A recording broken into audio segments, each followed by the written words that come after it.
விஜய் ஜெயிச்சது ரெண்டு பார்ட்டி, இங்கே முக்கியமான பார்ட்டியில் டிஎம்கேவோட கூட்டணி போச்சு, இங்கே ஏடிஎம்கே கட்சியே போச்சு இல்லையா?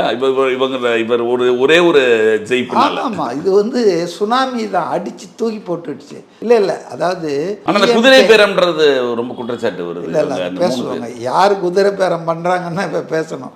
அதாவது பாஜகவோட போகிறதால டிஎம்கேக்கு என்ன பெனிஃபிட்னா, இந்த ஆட்சி அதிகாரத்தில் ரொம்ப காஞ்சி போயிருக்காங்க இல்லையா, இப்போ மாநிலத்திலும் போயாச்சு இல்லையா, அதனால் கனிமொழி எல்லாரையும் உட்கார வைக்கலாம் மந்திரியா கிந்திரியான்னு நினைப்பாங்க. அடுத்தது அவங்க மேலே இருக்கிற கேஸ் எல்லாம் இருக்குது இல்லை, இடி கேஸு, சிபிஐ கேஸு, அதெல்லாம் கொஞ்சம் அமுக்கி விட்டுறலாம், டபுள் பர்பஸ் நமக்கு வரோம். ஆனால் மக்கள் முன்னால் நிர்வாணமாக நிற்பாங்க. இல்லை இவங்க மதச்சார்பட்டவன்னு சொல்கிறாங்க, எப்படி போய் மதவாதம்னு சொல்கிறாங்க, எப்படி போய் சேருவாங்க? இப்போ ஏங்க இது வந்து புதுசாங்க, அவங்க பல்ட்டி அடிக்கிறது பண்டாரம் பரதேசி. இல்லை இந்திரா காந்தி அரக்கி எமர்ஜென்சியில் கொடுமைக்காரின்லாம் பேசிட்டு டக்குன்னு நேருவின் மகளே வருக நிலையான ஆட்சி தருக. நாங்கள் இவங்க மோடி பிரதமராக வரும்போது எடப்பாடி ஆட்சியில் கருப்பு கொடி பலூன்லாம் விட்டாங்களா இல்லையா, கோ பேக் மோடி சொன்னாங்களா இல்லையா? சரி, இவங்க ஆட்சிக்கு வந்தோன்னும் வெள்ளை கொடையை பிடிச்சின்னு போனாங்க. எனக்கு நல்லா ஞாபகம் இருக்கு, தங்கம் தென்னரசு என்ன சொன்னார்னா, ஒரு அமைச்சரா மோடியின் வருகை தமிழகத்துக்கு பெருமைனாரு. அதாவது என் ஆட்சியில் நீ வரலாம், இன்னொருத்தன் ஆட்சியில், அப்போ பிரதமராக தானே வந்தார் அப்போ. அதனால் அவங்க வந்துங்க சுயநலவாதிகள், சோமர் சால்ட் அடிப்பாங்க, பல்ட்டி குஸ்தி என்ன வேணால் குட்டிக்காரனை அடிப்பாங்க திமுக.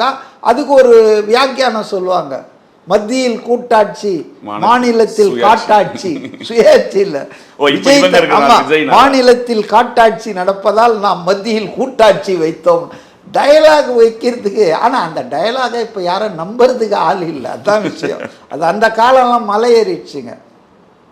இந்த குதிரை பேரம் மிகப்பெரிய குற்றச்சாட்டு இல்லை. என்ன குதிரை பேரம்னா, அந்த 3 பேர் ரிசைன் பண்ணி அங்கே போய் சேர்றாங்க.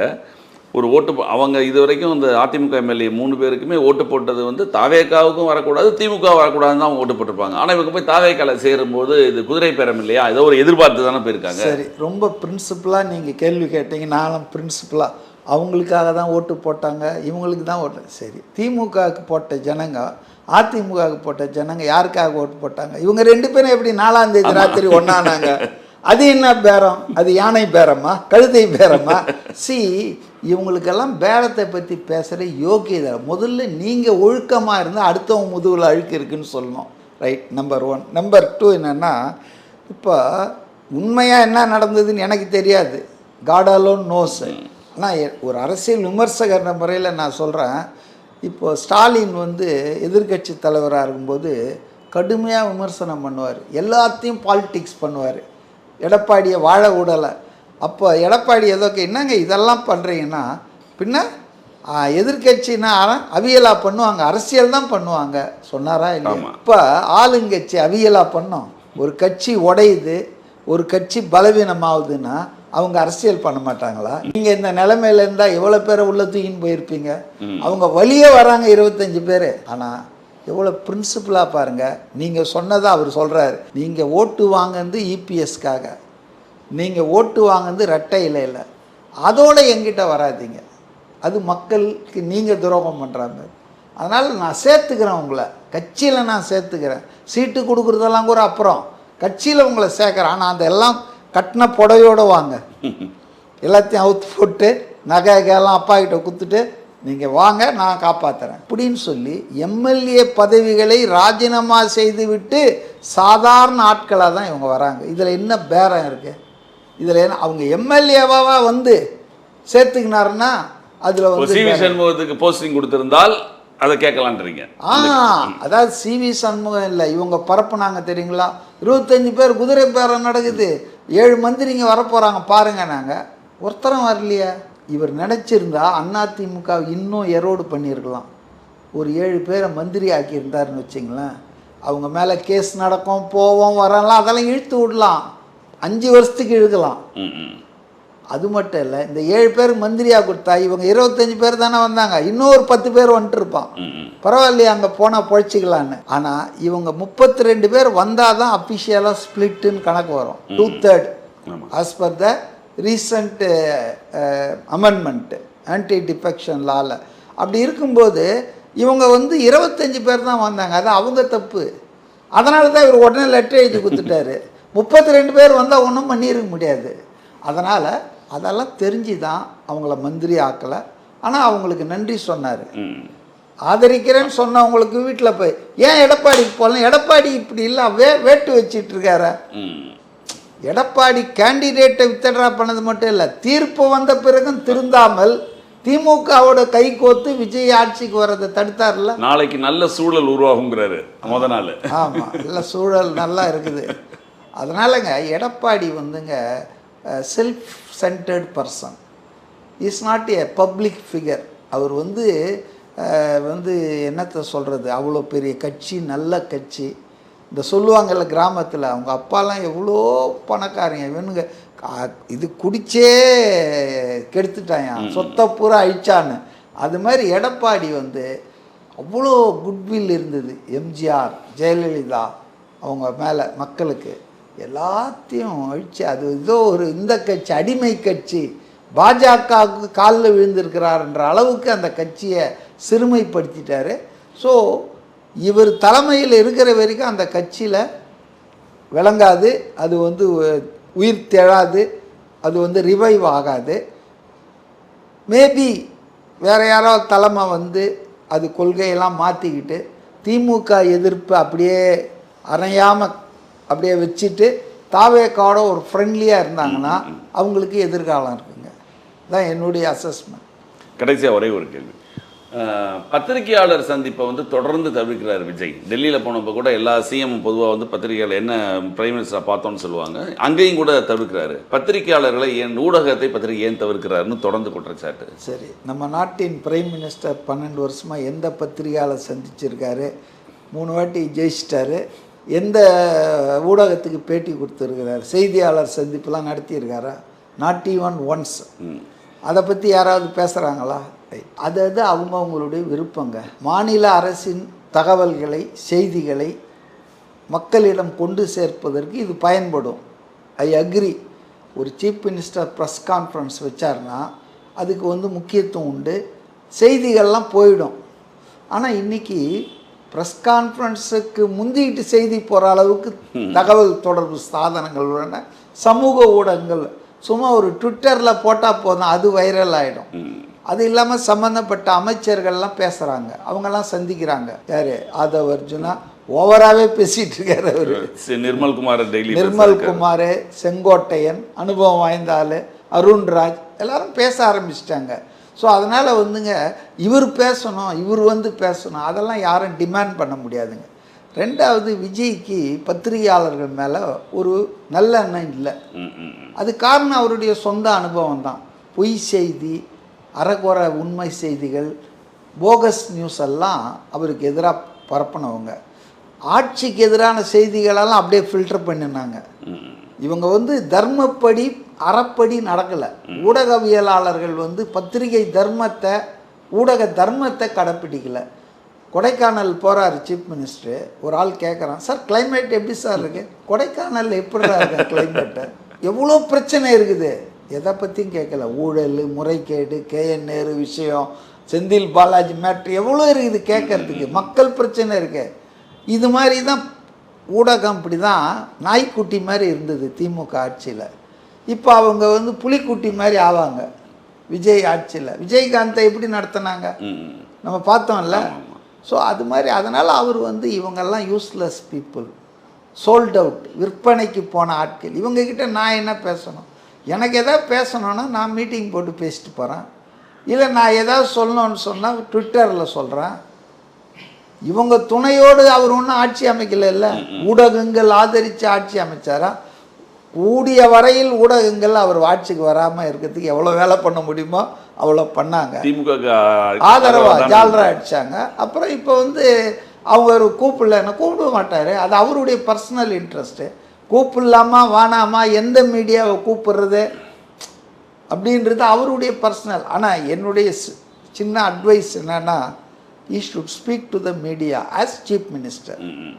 அட்லீஸ்ட் 3 மாதத்துக்கு ஒரு வாட்டி ஒரு ப்ரெஸ் கான்ஃபரன்ஸ். எல்லாரையும் கூப்பிடாதீங்க, சும்மா இந்த அல்லு சில்லு பார்ட்டியெல்லாம் கூப்பிடாதீங்க. முக்கியமான பத்திரிகைகள், ஆங்கிலத்தில் தமிழில் முக்கியமான செய்தி இப்போ சன் நியூஸ்லாம் இப்படி செய்திகள் போடுறாங்க பாருங்கள். சன் நியூஸு, கலைஞர் டிவிலாம் எதுக்கு கூப்பிடணும்? அவங்க ஏதாவது ஒரு நியூட்ரலாக ஆட்சி மாறின பிறகு தேர்தலுக்கு முன்னால் ரொம்ப மோசமாக போட்டுட்டு இருந்தாங்க. இப்போ இவங்களெல்லாம் ஏன் கூப்பிட்டு உட்கார வச்சு அவர் மதிக்கணும்னு நினைக்கிறீங்க? அதுக்கு பதிலாக ஒரு ரெப்யூட்டடாக 2-3 சேனலை கூப்பிடுங்க, 2-3 பத்திரிகை தமிழ் இங்கிலீஷ். இவங்களும் போய் கோவப்படுத்துறதுக்குன்னு தான். இவங்க aim is not to get information from chief minister. அவரை ப்ரோவோக் பண்ணுறது. சார் உங்கள் டைவர்ஸ் கேஸ் எந்த நிலைமையில் இருக்குதுன்னு அங்கே போய் உட்காந்துக்கிட்டு இதெல்லாம் விஜய்க்கு தெரியாதா? விஜய் எவ்வளோ பேரை பார்த்துருக்காரு. அதனால் எதுக்கு வேலியில் இருக்கிறத எடுத்து நம்ம குறையணும்? நமக்கு என்ன தேவையோ அதை யார்கிட்ட சொன்னாலும் உடனே ப்ரெஸ் இன்ஃபர்மேஷன் பியூரோவில் போட்டு அடிக்கிறான். ஸ்டேட்மெண்ட்டு போயிட போகுது.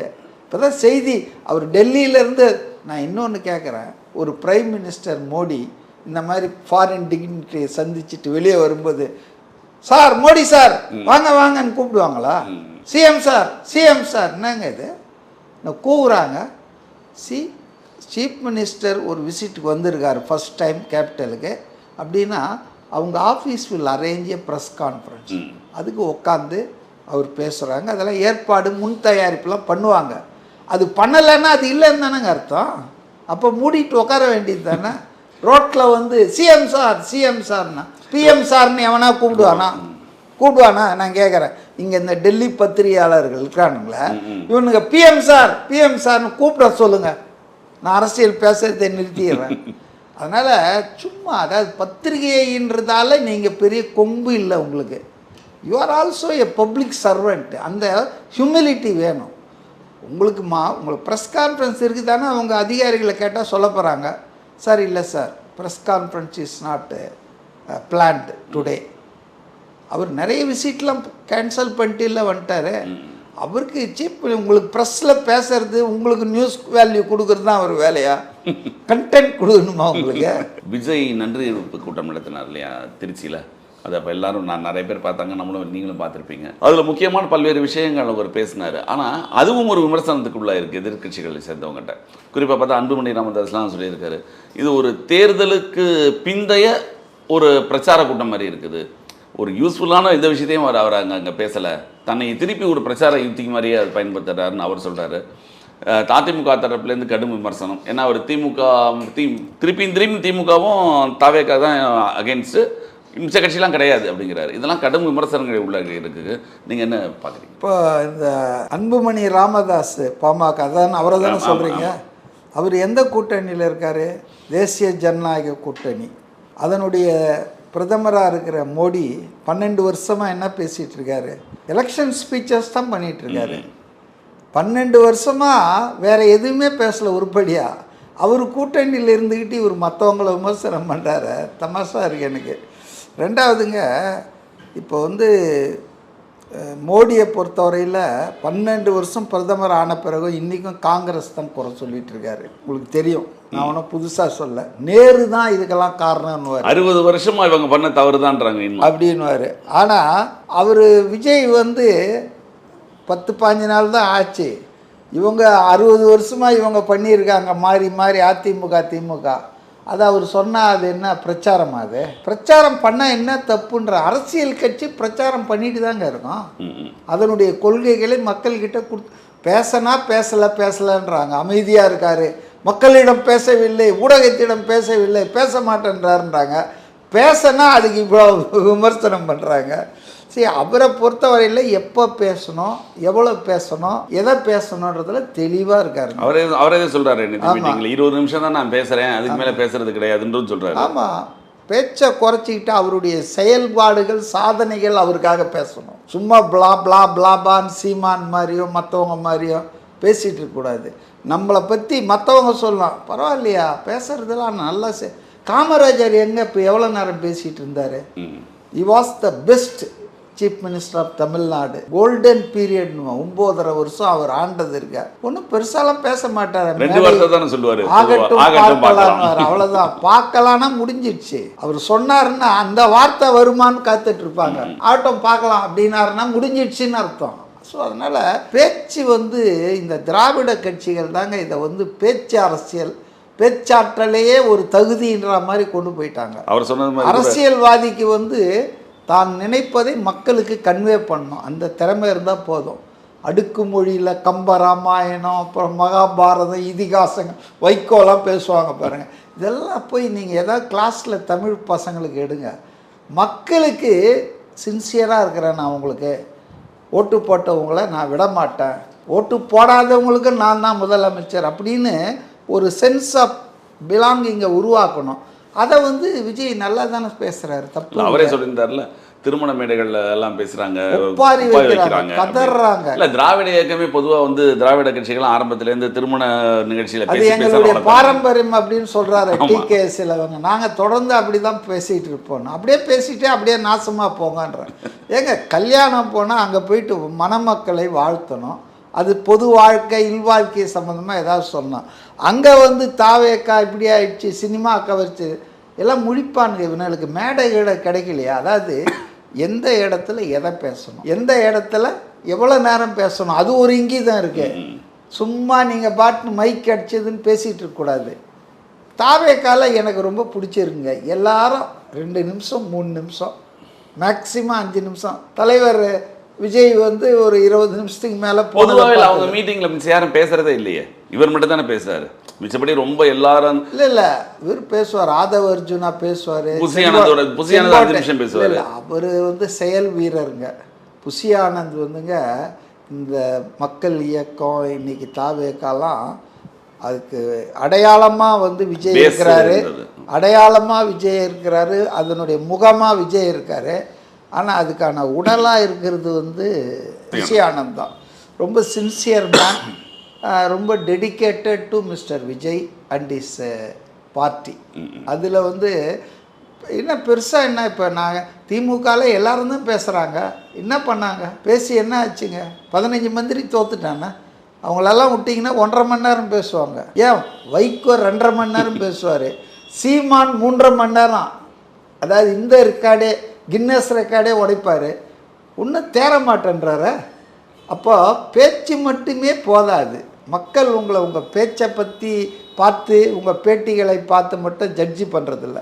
வாட் யூ ஹவ் டெலிவர்டு, என்ன செஞ்சீங்க, என்ன செய்கிறீங்க மக்களுக்காக, உங்கள் நடவடிக்கை எப்படி இருக்குது, அப்படி பார்த்து தான் உங்களை தேர்ந்தெடுக்கிறாங்க. இல்லைன்னா நாம் தமிழர் கட்சி பேசுகிற பேச்சுக்கு அது தமிழ்நாடு இல்லை, பார்லிமெண்ட்டே போய் ஜெயிச்சிருக்கணும். அதனால் பேச்சாற்றல் ஒன்றும் தேவையில்லைங்க. அவர் சிம்பிளாக தானே பேசுகிறாரு. ஆனால் என்னென்ன சில விஷயங்கள் ரொம்ப நச்சுன்னு சொல்லுவார், மற்றும் பலர் அப்படின்னு சொல்லி ஒரு கோடு. அதுதான் பிரச்சனை ஆயிடுச்சு. எடப்பாடி பழனிசாமி என்ன சொல்லியிருக்காரு அப்படின்னா, இன்னைக்கு காலையில் சொல்லியிருக்காரு, அப்படியா சொல்லிட்டாரு, கோட்டு சூட்டு போடுறது ரொம்ப பெருமையாக அவர் தன்னை தான் உலகம் இயங்குதுன்னு நினைக்கிறாரு. அவர் கோட்டு சூட்டு போடட்டும், போயஸ்காரில் போய் குடியேறிட்டு என்ன வேணா பண்ணட்டும், அவர் என்னமோ சும்மா நசன்னு பேசுகிறாருன்ற இப்போ ஒரு விமர்சனம் காலையில். அப்படியா? எடப்பாடி பழனிசாமி வந்து காலாவதியான அரசியல் தலைவருங்க என்னை பொறுத்தவரை. அவர் பாஷையில் சொன்னார், விஜய் தீர்ந்து போன கட்சினார். இப்போ தீர்ந்து போச்சுன்னா என்ன? இப்போ மாவு தீர்ந்து போச்சுன்னா தோசை சுட முடியாது, வீட்டில் சொல்லுவாங்க தீர்ந்து போச்சுங்கன்னுவாங்க. சிமெண்ட்டு தீர்ந்து போச்சுன்னா ஃபர்தர் கன்ஸ்ட்ரக்ஷன் பண்ண முடியாது. அப்புறம் பவுடர் தீர்ந்து போச்சுன்னு வச்சுக்க, வெடி மருந்து அப்புறம் வெடிக்காது, தீர்ந்து போச்சுங்க, குண்டெல்லாம் தீர்ந்து போச்சு அப்படின்னா. அது மாதிரி அதிமுகவை தீர்ந்து போன கட்சியாக மாற்றிட்டாருங்க எடப்பாடி.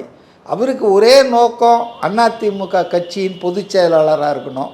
முடிஞ்சால் ஏதாவது அமித்ஷா யார் முதுகுலையாவது ஏறி அடுத்து இன்னொரு வாய்ப்பு முதலமைச்சர் நாற்காலியில் உட்காரலாம். அதெல்லாம் இனிமேல் முயற்சி பண்ணாங்கல்ல, அதான் அது முயற்சி திருவினையாகல, முயற்சி வந்து படுதோல்வியில் முடிஞ்சது.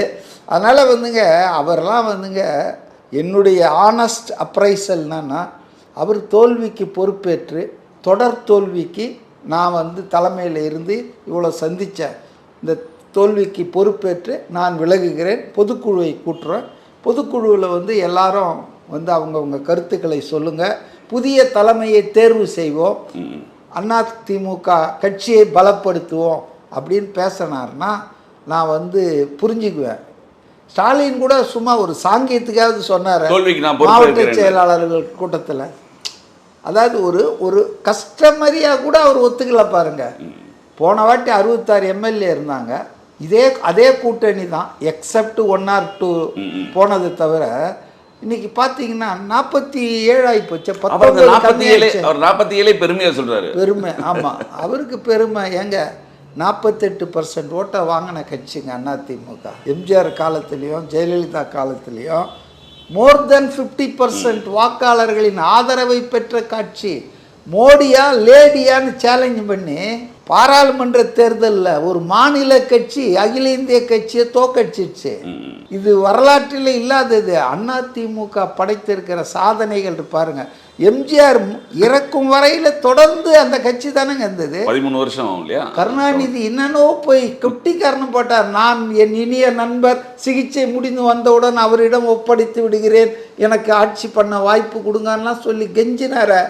அப்போ கூட சொன்னாங்களே, இல்லை அவர் படுத்துட்டு இருந்தாலும் அவர் தான் நியூயார்க்கில் புருக்லின் ஹாஸ்பிட்டலில் ட்ரீட்மெண்ட்லேருந்து படுத்து கொண்டே ஜெயிச்சவருங்க எம்ஜிஆர். அதனால் ஜெயலலிதா அந்த கட்சியை இந்த அளவுக்கு இழிநிலை. ஒரு தொண்டர் பாவம் நேற்று மகேந்திரன், யாரோ மகேந்திரன் தான் நினைக்கிறேன், சூசைட் பண்ணியிருக்காரு. இதெல்லாம் பாங்க எவ்வளோ அந்த கட்சியை நேசிச்சிருந்தா இந்த மாதிரி பிளவாகுது, இந்த மாதிரி தோத்துக்கிட்டே இருக்குதுன்னு போய் அப்போவாது இந்த ஆள் போய் 55 லட்சத்தையும் ஏதோ கொடுத்துட்டு தொடர்ந்து இவரே தான் இருப்பாருன்னு சொன்னால் குறைஞ்சபட்சம் இதெல்லாம் ஒரு சிம்டம் இல்லையா? இப்போ 47 எம்எல்ஏ வராங்க. அவர் ஒரு ஆளுமை இல்லாத அறவேக்காட்டு தலைவர் எடப்பாடின்றதுக்கு நான் உதாரணம் சொல்கிறேன். அவர் தீர்ந்து போன கட்சின்னு ஒரே வார்த்தையில் சொல்லிட்டு போயிட்டார். நான் இப்போ இது விளக்க முறை சொல்கிறேன். இப்போ பழனிசாமிக்கு ஆட்சி பண்ணோன்னு பார்த்தாரு, ஆசை இருக்குது தாசில் பண்ண, ஆனால் அதிர்ஷ்டம் இருக்குது மாடு மேய்க்கின்ற மாதிரி அவர் அமித்ஷா மூலம் ரஜினிகாந்த் என்னென்னவோ யூஸ் பண்ணாங்க. அந்த பாஷ்யம் பில்டர் எல்லாம் வச்சு பண்ணாங்க. ஆனால் அபார்ஷன் ஆயிடுச்சு, குழந்தை பிறகுல அபார்ஷன் ஆயிடுச்சு. சரி, இப்போ 66 எம்எல்ஏ 47 குறைஞ்சி போச்சு. அது மட்டும் இல்லை, எதிர்கட்சி தலைவர் அந்தஸ்தும் போயிடுச்சு. பார்த்தீங்கல்ல, 15 வருஷமாக இருந்த அந்த வீட்டை காலி பண்ணிட்டு இப்போ அந்த ராயப்பேட்டை அந்த தெரு கட்சி ஆஃபீஸ் தெருக்கே வந்துட்டார். 15 வருஷமாக இருந்திருக்காரு அந்த வீட்டில். ஸோ ஒரு பெரிய செட்பேக் தான் அதிமுக கட்சியை பொறுத்தவரையில். அவர் இந்த செட்பேக்கை எப்படி இது பண்ணுறாரு, சந்திக்கிறார் அப்படின்னு பார்த்தீங்கன்னா, இப்போ 47 பேர் வராங்க. அதில் ஒரு 25 பேர் பெரும்பான்மை அவங்க இல்லை விஜயை நம்ம ஆதரிப்போம் அப்படின்றாங்க. ஒரு 22 பேர் இவருடைய ஆதரவாளர்கள், இவருக்கு ஆதரவாக இருக்கிறவங்க இல்லை நம்ம எதிர்த்து முறியடிக்கணும் அப்படின்றாங்க. ஒரு விஷயத்துக்காக விளக்கமாக நான் சொல்கிறேன் இல்லை, ஜனங்களுக்கும் அது புரியணுன்றதுக்காக. இப்போ ஒரு 4 வருஷமாவது நீங்கள் சீஃப் மினிஸ்டரில் ஆக்சிடெண்ட்டாவது உக்காந்துட்டீங்க. மன்மோகன் சிங்கை தான் சொல்லுவாங்க, டாக்டர் ஆக்சிடென்டல் பிரைம் மினிஸ்டர்னுவாங்க. அதுபோல் இவர் எடப்பாடி ஆக்சிடென்டல் சீஃப் மினிஸ்டர் தாங்க. அவர் ஒன்றும் மக்களால் தேர்ந்தெடுக்கப்பட்டு கட்சி உறுப்பினர்களால் தேர்ந்தெடுக்கப்பட்டுள்ள ஒரு அமௌண்ட் வச்சுருந்தார், அதை கொடுத்தாரு, கூவத்தூரில் ட்ராமா பண்ணார், வந்துட்டார். மன்மோகன் சிங் கூட திருப்பி அவர் ஜெயிச்சார்ல. கரெக்ட், அந்த மாதிரி ஜெயிச்சாரு அவர் தலைமையிலேயே. 10 வருஷங்க, பெரிய விஷயம் இல்லை? 10 வருஷம் ஒரு சிவில் சர்வெண்ட்டாக இருந்து ஒரு நான் பொலிட்டீஷியனை சோனியா காந்தி பிக்கப் பண்ணாங்க. அப்போ சோனியா காந்தி எவ்வளோ பெரிய திறமையானவங்க பாருங்கள். She spotted the talent. So நம்ம விஷயத்துக்கு வருவோம். அப்போ பார்த்திங்கன்னா இந்த மாதிரி நம்ம குறைஞ்சிருக்கிறோம் எம்எல்ஏ, எதிர்கட்சி அந்தஸ்தும் போயிடுச்சு. 3வது இடத்துக்கு 100 தொகுதியில் தள்ளிட்டாங்க. இப்போ இதை ஒரு சீரியஸான மேட்ரு. இதில் கட்சியிலே 2வது இப்போ திரும்பி. அப்போ நாம் ஒரு நல்ல ஆளுமையாக இருந்தால் என்ன பண்ணுவோன்னா, இப்போ வாங்கப்பா உட்காந்து கூட்டம் போட்டு என்னப்பா உங்கள் பிரச்சனை, நம்மளுக்கே மக்கள் ரொம்ப இதாக வெளியே காட்டிக்க வேணாப்பா, என்ன பண்ணலாம், இல்லை 2 கோஷ்டி அவங்க லைனில் இருப்பாங்கல்ல, இல்லை நம்ம விஜய்க்கு ஆதரவு. இந்த கோஷ்டி ஏன் விஜய்க்கு ஆதரவு கொடுக்கணும்னு சொல்கிறது, அதுக்கு ஒரு லாஜிக் இருக்கிறதா நான் நினைக்கிறேன். இப்போ காசிக்கு போகிறோன்னு நினைப்பாங்க நிறைய பேர், போக முடியாது. அப்போ என்ன பண்ணுவாங்கன்னா, காசிக்கு போயிட்டு வர்றவங்கள போய் சேவிச்சுட்டு வருவாங்க. கேள்விப்பட்டிருக்கீங்களா? அது மாதிரி நாம் திமுகவை வீழ்த்தணும்னு போட்டி போட்டோம், களமாடணும், நம்மளால் வீழ்த்த முடியல. ஆனால் திடீர்னு ஒரு சின்ன பையன் புது கட்சி வீழ்த்திடுச்சு. அப்போ எனக்கு அந்த கட்சி மேலே அபிமானம் வருமா, ஒரு நட்பு வருமா, எதிர்ப்பு வருமா? இப்போ இப்போ காசிக்கு போக முடியல, நான் வீழ்த்தணும்னு நினச்சவனே இன்னொருத்தன் வீழ்த்திட்டான்னா நான் அவனை வந்து நட்பு சக்தியாக தானே பார்க்கணும். இதுதான் இந்த கோஷ்டியுடைய argument. S P Velumani, C V Shanmugam. ரெண்டாவது, என்ன ஆல்டர்னேட்டிவ்? நீங்கள் இப்போ சட்டசபையில் எதிர்த்து தீர்மானம் போடுறீங்க, நம்பிக்கை கோர்றவா இதில் போடுறீங்க, ரைட். நெட் ரிசல்ட் என்ன ஆக போகுது? ஆனானப்பட்ட அதிமுகவே நடுநிலை பண்ணாமல் ஓடிட்டான், வாக் அவுட் பண்ணி ஓடிட்டான். பாஜக உங்கள் கூட்டணியில் இருக்கிறான், அவன் நடுநிலைன்றான். தேசிய ஜனநாயக கூட்டணிக்கு நீங்கள் தான் தலைவர், நீங்கள் வந்துட்டு எதிர்த்து வாக்கு போடுறீங்க. ஆனால் அவன் கொட்டை கொட்டை உட்காந்துட்டு இருக்கிறான். பாஜக உங்களால் எம்எல்ஏ ஆனால திமுக வெளில போயிடுச்சு. அதாங்க நான் என்ன சொல்கிறேன்னா, எடப்பாடி என்ன பண்ணியிருக்கணும்னா, சரி 2 பேர் கருத்தையும் கேட்டு ஒன்று செய்வோம். 2 பேர் கருத்துலேயும் நியாயம் இருக்குது. நான் ஒரு தலைவர்ன முறையில் பொதுவாக சொல்கிறேன், பேசுகிறவங்க பேசுங்க, என்னென்ன கருத்து பேசணுமோ பேசலாம். பேசிட்டு, ஏன்னா ஒருத்தர் தான் பேச முடியும், உங்கள் எல்லார் கருத்தையும் நான் உள்வாங்கி நான் பேசிடுறேன். பேசிட்டு என்ன பண்ணுவோன்னா, நம்ம வாக் அவுட் பண்ணிட்டு வந்துடுவோம். இருந்தால் தானே ஓட்டு போடுறதா எதிர்க்கிறதாலாம் வரும். நம்ம வெளியே வந்துடுவோன்னா அந்த யூனிட்டியை மெயின்டைன் பண்ணிடலாம். குறைஞ்சபட்சம் வெளிப்பார்வைக்கு அந்த கட்சி ஒற்றுமையாக இருக்குதுன்னாவது காட்டியிருக்கலாம். ஆனால் இவர் என்ன பண்ணார், உட்காந்திங்கன்னு அந்த ஆதரவு கொடுக்குற எம்எல்ஏலாம் எழுந்து நின்னா பேர் நோட் பண்ணுறாரு பேப்பரில், இந்த ஹெட்மாஸ்டர் மாதிரி நோட் பண்ணி என்ன பண்ணார் தெரியுங்களா? எனக்கு ரொம்ப வெறுப்பு வந்தது காரணமே, நோட் பண்ணி ஒரு கவலையே அக்கறையே கட்சியை பற்றி இல்லாமல், என்னடா ஆளுங்கட்சி ஆகணும்னு நினச்சா 46 பேர் 47 பேர் தான் வந்திருக்காங்க, 118 வரல, போன வாட்டி இருந்ததும் இந்த வாட்டி போயிடுச்சு, இப்படி இருக்குன்னு ஒரு கவலை கூட இல்லாமல் நோட் பண்ணி ஸ்பீக்கருக்கு உடனே லெட்டர், விப்பை மீறிட்டாங்க இவங்க பதவியை பறிக்க 25 பேரை. ஏங்க 47 25 பேர் பதவியை பறிக்க சொல்லி கட்சியின் பொதுச் செயலாளரே, அப்போ அந்த ஆள் பைத்தியங்கீத்தியம் பிடிச்சிருக்குதா? கொறடா உத்தரவை மீறிட்டாங்க அப்படின்றது. சரிங்க,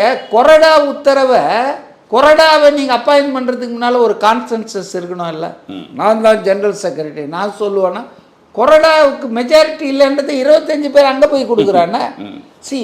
இதெல்லாம் வந்துங்க ரொம்ப அல்பத்தனமாக அவசர குடுக்கைத்தனமாக பண்ணியிருக்கார் அவர். அதனால் என்னை பொறுத்தவரையில் அவர் வந்து பதவி விலகிட்டு புதிய தலைமை அங்கே வந்தால், இனிமேல் வளர்ந்தால், ரெண்டாவது தாவேக்காவை அவங்க நட்பு சக்தியாக தான் ட்ரீட் பண்ணணும். அவங்க 3வது இடத்துக்கு போயிட்டாங்க. முதல் இடத்துல இருக்கிறவனோடு அவங்க, நானாக இருந்தால் எடப்பாடி பழனிசாமியாக இருந்தால் என்ன பண்ணியிருப்பேன். ஆனால் அது ஒரு தப்பு பண்ணிட்டார் அவர், அதனால் அவருக்கு அந்த மூஞ்சி இல்லை. எடப்பாடியில் மட்டும் 234 தொகுதியில் விசில் இல்லை.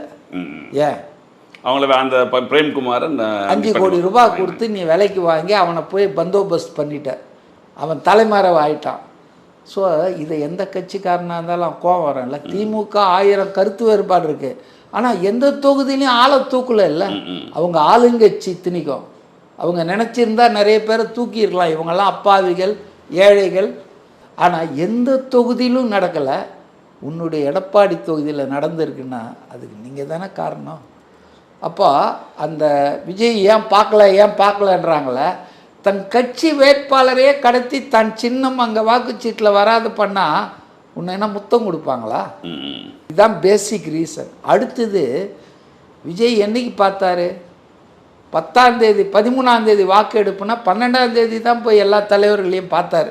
11-12 10 தானே பதவி ஏற்றுக்கிறாரு. முடிச்சுட்டு மதியானம் இல்லை 10 தான் பதவி ஏற்றுக்கிறாரு. 11 மு.க. ஸ்டாலின்லாம் பார்க்குறாரு. 12ஆம் தேதி தான் இந்த சிவி சண்முகத்தெல்லாம் வந்து பார்க்குறாரு. ஏன் எடப்பாடி பார்க்கலன்னா, எடப்பாடி தான் 4ஆம் தேதி அமித்ஷா ரஜினிகாந்தை வச்சு சீஃப் மினிஸ்டர் ஆகணும்னு வேலை பண்ணார். இது தெரியாத யாருக்கும்? இது அம்பலம் ஆகிப்போச்சு. நேற்று மீட்டிங்கில் முக்கியமாக சொன்னார். ஆமாம் சொன்னார் பாருங்க. அப்பா அவருக்கு தெரிஞ்சதை விட இப்போ கூடுதல் விஷயம் தெரியும். ஏன் இன்டெலிஜென்ஸ், உளவுத்துறை எல்லாம் இப்போ அவர் கையில் இல்லை இருக்குது. அன்னைக்கு அவருக்கு தெரிஞ்சதை விட முதல்வர் ஆகிறதுக்கு முன்னால் இப்போ இன்னும் நிறைய ஆத்தென்டிகேட்டடா யார் போனாங்க, ரஜினிகாந்த் வீட்டில் யாராவது திமுக கூட்டணியில் இருக்கிறவங்கள எல்லாருமே சொல்கிறாங்களே. இப்போ தான் எல்லாத்த விட ரொம்ப நான் ரசிச்சதுன்னா பேராசிரியர் காதர் மொய்தீன். அவர் பாவங்க அமைதியாக இருந்தாருங்க, அவரை நோண்டி விட்டானுங்க.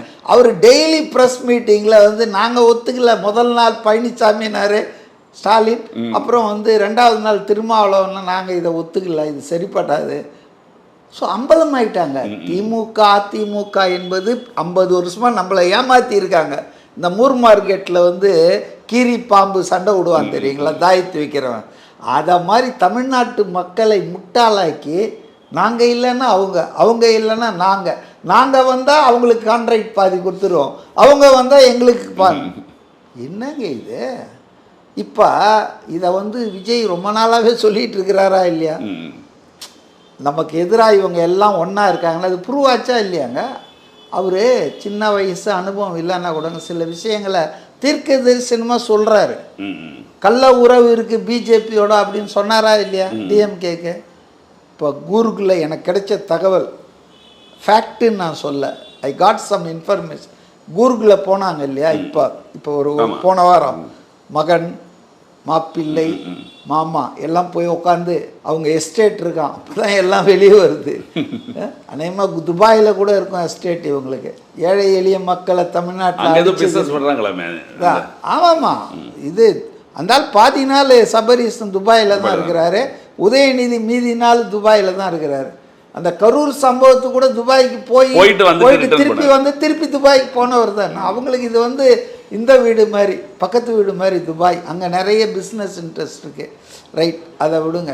இப்போ அந்த கூர்கில் உட்காந்து இவங்க பெர்முட்டேஷன் காம்பினேஷன் போட்டு இன்றைக்கி எல்லா கட்சியும் நம்மளை விட்டு போயிடுச்சு. இருக்கிற கட்சிகளும் வாய்ப்பு கிடைக்குமா? பிரேமலதா பேசுகிறாங்க பாருங்கள். நான் ஒரு வார்த்தை சொன்னால் தம்பி வீட்டுக்கு வந்து என்னை கூப்பிட்டு போய் டெப்டி சீஃப் மினிஸ்டர். என்னடா இது? இவர் என்ன சொல்கிறார், துரை வைகோ எங்கள் ஆள் உதயசூரியன் சின்னத்தில் போட்டி போட்டார், அதனால் நாங்கள் ஹெல்ப் பண்ண முடியல விஜய்க்கு. துன்பமான சம்பவம். ஸோ இருக்கிற 2 பேருமே எப்படா கால் வரும் போலான்னு காத்துட்ருக்காங்க. இருந்தவங்க காங்கிரஸ், விசிகா, கம்யூனிஸ்டுகள், முஸ்லீம் லீக் போயிட்டாங்க. ஸோ இவங்களுக்கு சூன்யமாகிடுச்சுங்க. இப்போ 2 பாயிண்ட்டை மட்டும் நான் சொல்கிறேன், டைம் இல்லாததால்.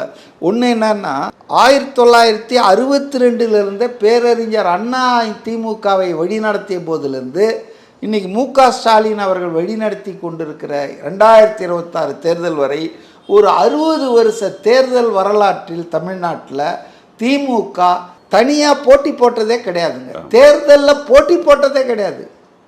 களத்தில் வந்து நின்றுக்கிறதே கிடையாது. தனியாக நின்று அப்புறம் கூட்டணி அதெல்லாம் கிடையாது. தேர்தலில் போட்டி போட்டதே கிடையாது. 10 கட்சி கூட்டணி, 15 கட்சி, 20 கட்சி, 21 21 கூட்டணி, இப்போ ஒரு 4 சேர்த்து 24.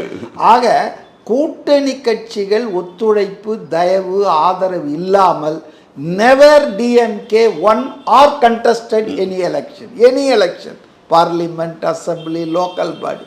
இப்போ இப்படி கூட்டாஞ்சோறு மஞ்சா குளிச்சுட்டு இவ்வளோ நாளாக நான் தான் இவனை ஜெயிக்க வச்சேன், நான் தான் அவனை ஜெயிக்க வச்சேன், முதுகில் குத்திட்டு போயிட்டான்னு பேசுகிறீங்களே. திருப்பி அவங்க கேட்டால், ஏன்பா எங்களெல்லாம் ஜெயிக்க வச்ச, ஏன்பா ஸ்டாலினை ஜெயிக்க வைக்க முடியல, ஏன்பா உங்கள் பொதுச் செயலாளர் துரைமுருகனை ஜெயிக்க வைக்க முடியல, ஏன்பா உங்கள் மந்திரிங்க 5 பேரை ஜெயிக்க வைக்க முடியல, அவங்களெல்லாம் ஜெயிக்க வச்சுட்டு இல்லை தனக்கு மிஞ்சி தானே தான தர்மன்னுவாங்க. அப்போ திமுக வந்து டோட்டலாக ஐசோலேட்டடுங்க.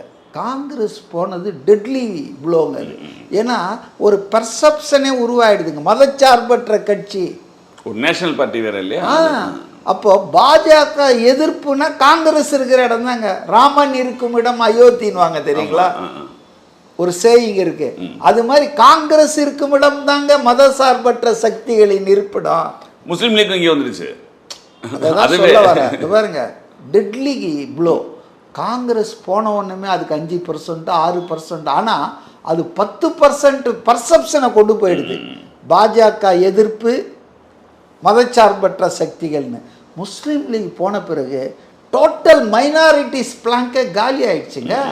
இந்த மைனாரிட்டிகள் தாங்க உங்களை இது வரைக்கும் வாழ வைத்த தெய்வங்கள்ங்க. அவங்க ஒரு 20% 25% both Christian, Muslims, minorities, religious minority உங்களை வாழ வச்ச தெய்வங்கள் உங்களை விட்டான். உங்களுக்கு இனி எதிர்காலமே இல்லைங்க. DMK has no future. இதெல்லாம் தெரியாமல், வரலாறு தெரியாமல் கனிமொழி மேடம் சொல்கிறாங்க, நம்ம இவங்களெல்லாம் கூட்டணி நம்ப முடியாது, இனிமேல் தனியாக போனால் தனிமையில் இனிமை காண முடியாது. தனியாக போனால் ஒரு 18-15% வாங்கின்னு உட்காந்துட்ருக்கலாம். You can't win even a single seat அசம்பிளிலேயோ பார்லிமெண்ட்லேயோ. அதனால் வந்துங்க அவங்களுக்கு ரொம்ப பயம் வந்துடுச்சுங்க, மரண பயம் வந்துடுச்சுங்க, மரண பீதின்னுவாங்க தெரியுங்களா. இனி ஏன்னா அடுத்தது உள்ளாட்சி தேர்தல் வரப்போகுது. இப்போ அந்த கட்சியிலே கலகம் வேற வந்துட்டு இருக்குங்க உள்ள. இவ்வளோ நாளாக கோபாலபுர குடும்பத்துக்கு ஆமாஞ்சாமி போட்டவனுங்க இனிமேல் வந்து சபரீசனால் தாங்க கெட்டுச்சுன்றானுங்க. அவன் தாங்க கெடுத்து கீரை வழி ஆகிட்டான். நல்லா இருந்து கட்சியை பெண் நிறுவனத்தை வச்சுக்கிட்டு அவன் நாசம் பண்ணிட்டான். தவறான தகவல்கள் விளம்பரம் பண்ணி ஓவராக பூஸ்டப் பண்ணி ஓவர் கான்ஃபிடென்ஸ் கொடுத்துட்டான். 200க்கு மேலே நம்ம தான். இவர் சேகர் பாபு அவர் அதுக்கு மேலே போனார். 2026 முடிங்க 31, 36, 41 வரைக்கும் போயிட்டார். இப்போ எங்கே இருக்காருன்னு தெரில, தலைமறைவாக இருக்கிறாருன்னு கேள்விப்பட்டார். இருக்கிறாரான்னு தெரில. ஸோ இன்னைக்கு அவங்களுக்கு முட்டு சந்தில் போய் திமுக நின்றுடுச்சுங்க. டிஎம்கே அட் கிராஸ் ரோட்ஸ்னால் கரெக்டாக இருக்கும். அதனால தான் சிந்தனை காலத்துக்கு போயிட்டாங்க. கூர்கில் நல்ல இனிமையான மலை வாசஸ்தலம் இல்லையா, காப்பி எஸ்டேட்லாம் இருக்கும். அங்கே போய் உட்காந்து பிஜேபி லீடர்ஸோட டீலிங் போட்டாங்க. குதிரை வேகத்தில் குதிரை வியாபாரம் அங்கே தான் நடத்தினார். ஸ்டாலின் போட்டார்ல, இப்போ அதை அங்கே தான் செயல்படுத்தியிருக்காரு. 4 நாளில் எல்லாம் செட்டில் பண்ணி எனக்கு கிடைச்ச இன்ஃபர்மேஷன்னா ஒரு கேபினெட். ஏன்னா இப்போ திருநெல்வேலிருந்து அவ்வளோ பேரும் வரான்றானா. இப்போ அவங்களுக்கு வந்து வாங்கி வைக்கிறதுக்கு ஸ்டோர் பண்ணுறதுக்கு இடம் இல்லை இப்போ பிஜேபிக்கு. இல்லை அந்த ஒரே நாடு ஒரே தேர்தல் இந்த 2-3 இது பாஸ் பண்ணுறதுக்கு டிஎம்கேவோட சப்போர்ட் தேவைன்ற மாதிரி. அதான் இவங்களுக்கு 22 எம்பி லோக்சபாவில் இருக்காங்க, 8 பேர் ராஜ்யசபாவில் இருக்காங்க. ஸோ இவங்க சப்போர்ட் ரொம்ப குரூஷியல். ஆனால் திரிணாமுல் காங்கிரஸும் வரான்றான். இப்போ நிறைய பேர் வந்த டிமாண்ட் வந்து உங்களுக்கு கம்மியாயிடல. அதனால் முன்னால் 8 மந்திரிங்களாம் இருந்தாங்க, ஞாபகம் இருக்குங்களா? அதனால் இப்போ வந்து ஒரு கேபினெட்டு ஒரு 3 துணை இணை கொடுத்தா செலக்டிவாக டெலகாம் ஷிப்பிங் கரெக்டாக நதிநீர் வாங்கி இருக்கலாமா, காவேரி பிரச்சனை தீர்த்து இருக்கலாமா, நதிநீர் வாங்கி. மிக்க நன்றி சார். தமிழக அரசியல் சூழல் பற்றி எங்களுக்கு விளக்கியதுக்கு மிக நன்றி. நிகழ்ச்சியில் கலந்து கொடுத்த தங்கள் மேலான கருத்துக்களை தெரிவித்ததற்கு நன்றி.